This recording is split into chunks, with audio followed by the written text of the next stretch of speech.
बिस्मिल्लाहिर्रहमानिर्रहीम। ला यजरिमन्नकुम शनाअनु कौमिन अला अल्ला तादिलु एदिलु हुवा अक़रबु लित्तक़वा।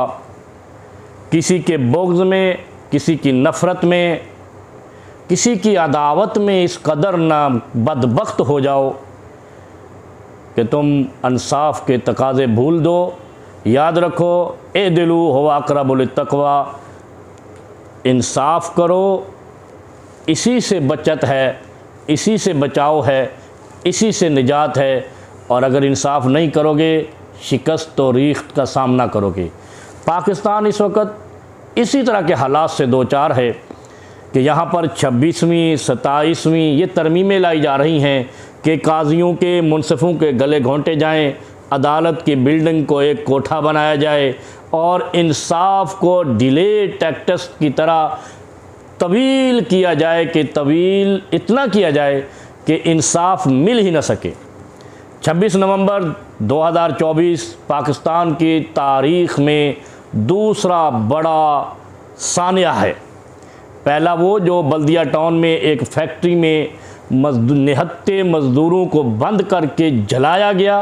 वो जलाने वाले, वो मुल्ज़मान और वो मुजरिमान आज भी आज़ाद हैं, मगर 250 के करीब मज़दूरों के खून आशाम लाशें आज भी पुकार रहे हैं कि हमें कौन इंसाफ देगा।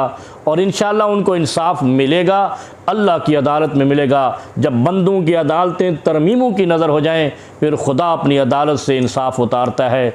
और दूसरा 26 नवंबर ये 2024 ये इतना बड़ा सानिया है कि निहत्ते उन मुजाहिरीन पर फायरिंग की गई, उनको जाँ बहक और हलाक किया गया, जिनका मुतालबा ये था कानून और आइन की हुक्मरानी होनी चाहिए, बदमाशी और फिरौनियत ख़त्म होनी चाहिए, ताकत का कानून नहीं होना चाहिए, मुसावात का कानून होना चाहिए।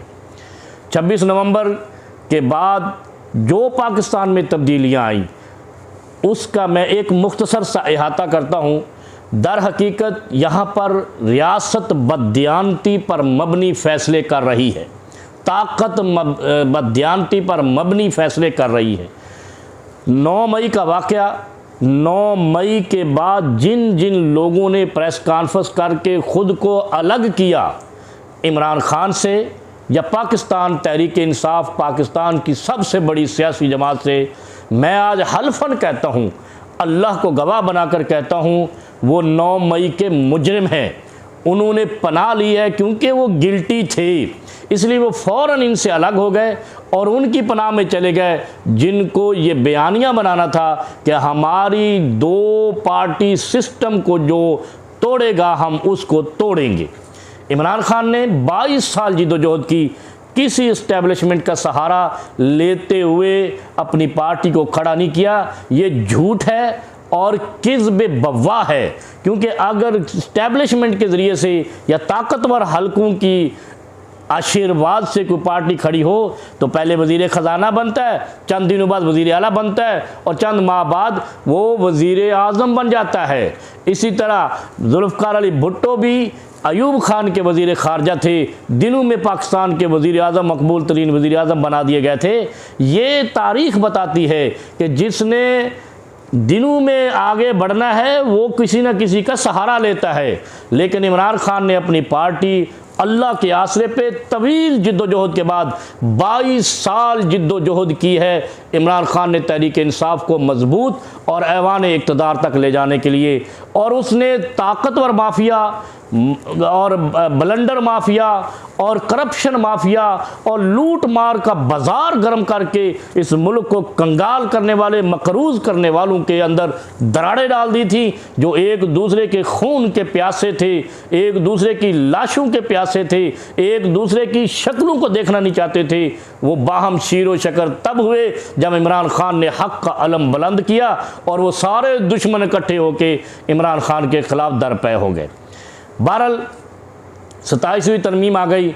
हमारा उससे पहले ये कहना है कि 9 मई के प्रेस कॉन्फ्रेंस करके इमरान ख़ान को छोड़कर जाने वाले ये मुजरिम हैं, पाकिस्तानी कौम के भी, पाकिस्तानी कानून के भी और 9 मई के सानिया के भी ये मुल्ज़म भी हैं, मुजरम भी हैं।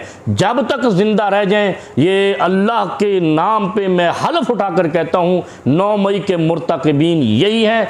और ये जो इमरान खान और उनके साथी या आज जो पाकिस्तान तहरीक इंसाफ के साथ खड़े हैं, ये भोले, ये बेचारे इस चक्कर में मारे गए कि यार हमने तो ये किया नहीं, इसलिए प्रेस कॉन्फ्रेंस नहीं की, इसलिए अपने आप को अलहदा नहीं किया। अगर ये इनके अंदर भी गिल्टी होती, ये भी गलत काम के मुर्तकिब होते, ज़रूर अलग हो जाते। बहरहाल मैं इतना अर्ज़ करूँगा, 26 नवंबर तारीख़ में याद रहेगा। आने वाले आए, जाने वाले चले गए। यहाँ दुनिया बड़ी ताकतवर आई थी, हत्ता कि ऐसे भी लोग आए थे, मन अशद्दो मिन्ना कुव्वा, हमसे भी कोई ताकतवर है ज़मीन पर। लेकिन उनका अक़ीदा ये था कि ज़मीन व आसमान में हमसे भी कोई ताकतवर है। और यहाँ 27वीं तरमीम में भी यही कहा गया है कि जिसको 11 साल तक जेल में डाला, आज उसको मासूम बनाकर ऐसे पेश किया गया। इसका मतलब इसके अंदर कोई कोताही है, कोई गलती है, इसलिए ये बचना चाह रहे हैं। अपने आप को दीवार चीन की तरह एक हिसार कायम कर रहे हैं। जैसे कौम समूद एक मजबूत कौम थी, वो भी कहते थे कि हमसे ताकतवर हमें कोई छेड़ सकता है। नूह अलैहिस्सलातु वस्सलाम के बागियों ने भी कहा था हमें कौन मार सकता है, हम तो पहाड़ों पे चढ़ जाएंगे।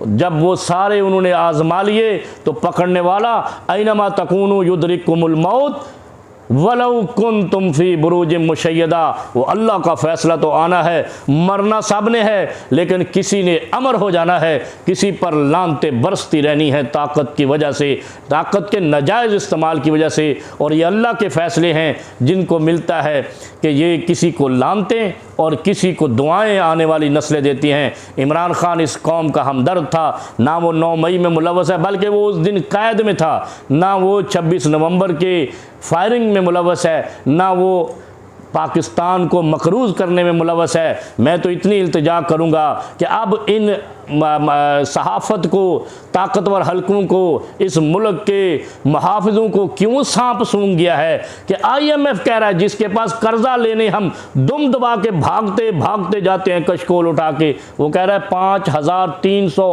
अरब की करप्शन बदनवानी पाकिस्तान की अशराफिया और ताकतवर माफिया ने की है। अब इनको कौन नहीं पकड़ रहा। एक घड़ी 2 करोड़ 4 करोड़ जिसका रसीद मौजूद, जिसका ख़रीदार मौजूद, जिस पैसे से सड़क बनी वो सड़क मौजूद, उनको पकड़ के आपने नाजायज़ जेल में किया है। लेकिन जो 5300 अरब ले गए उनसे आप पूछ नहीं रहे। इसलिए कहता हूँ कि रियासत बहैसियत मजमुई खुदा की नाफरमान है, ज़मीन पर बददियानती कायम कर रही है। और इस बददियानती का नतीजा ये होगा कि अल्लाह इतना नाराज़ होगा कि ऐसे लोगों को बाहमी खाना जंगी में मुलव्वस कर देता है। और मैं दुआ करता हूँ कि अल्लाह पाकिस्तान को सलामत रखे। ज़ालिमों के लिए दुआ करता हूँ अल्लाह ज़ालिमों को बर्बाद कर दे। पाकिस्तान पाइंदाबाद, ज़ालिम मुर्दाबाद।